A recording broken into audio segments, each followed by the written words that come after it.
మరి hair styles అంటే ఎన్నో వస్తాయి. We have different hair styles. Bridal hair style ఉంటుంది, regular going official hair style ఉంటుంది. సో స్పెషల్లీ ఏ హెయిర్ స్టైల్ మీద ఫోకస్ చేస్తారు అండ్ ఎన్ని టైప్స్ ఆఫ్ హెయిర్ స్టైల్స్ నేర్పిస్తారు ఒకసారి చెప్పండి. మాది బేసిక్లీ అదే policy. We will not count the number of hair styles Naturals అకాడమీలో. Specially my way of teaching is ఇన్ని హెయిర్ స్టైల్స్ అని లెక్క ఉంటే యూ విల్ లిమిట్ మీ మీ ఎడ్యుకేషన్ లిమిట్ అయిపోతుంది. మీకు టెక్నిక్స్ నేర్పిస్తే మీరు ఎన్ని అయినా క్రియేట్ చేయవచ్చు. When I teach them techniques, వాళ్ళు ఒక్క టెక్నిక్లో ఒక 20 హెయిర్ స్టైల్స్ క్రియేట్ చేయాలి, మళ్ళీ ఒక టెక్నిక్లో ఒక 20 హెయిర్ స్టైల్స్.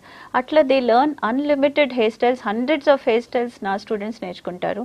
బికాస్ నేను నేర్పించేది అన్ని టెక్నిక్స్తో పాటు ఐడియాస్ ఇచ్చి, టైం ఉంటే ఇట్లా చేయవచ్చు, తక్కువ హెయిర్ ఉంటే ఏం హెయిర్ స్టైల్ వేయవచ్చు, ఎక్కువ హెయిర్ ఉంటే ఏం హెయిర్ స్టైల్ వేయవచ్చు.